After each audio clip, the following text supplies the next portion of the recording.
উকিল বাপ প্রথা কি ইসলামে জায়েজ আছে? বিয়েতে উকিল বাপের যে প্রথা আমার দেশে প্রচলিত রয়েছে এর সাথে ইসলামের কোনো সম্পর্ক নেই। এটি নিছকই আমাদের সমাজের একটি ভুল সংস্কৃতি বা কালচার। বিয়ের সময় একজন ছেলে হোক মেয়ে হোক তার অভিভাবক হিসাবে তার বাবা থাকবেন এবং তিনি যথেষ্ট, তিনি বিবাহ দিবেন। বাবা যদি বেঁচে না থাকেন তাহলে সেক্ষেত্রে বড় ভাই থাকলে তিনি অভিভাবকত্ব করবেন, দাদা থাকলে তিনি অভিভাবকত্ব করবেন, চাচা থাকলে তিনি অভিভাবকত্ব করবেন। এভাবে অভিভাবকত্বের যে সিরিয়াল আছে সেই সিরিয়াল অনুযায়ী তারা অভিভাবক হবেন।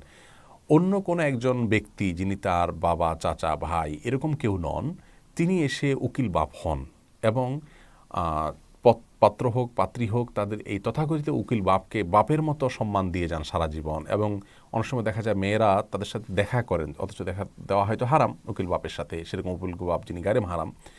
তো এই বিষয়গুলো আমাদের অপসংস্কৃতির অংশ। বিবাহের জন্য এই সমস্ত উকিল বাপের কোনো প্রয়োজন নেই, বরং এগুলো বহু অনাচারের দুয়ারকে উন্মুক্ত করে। বিবাহের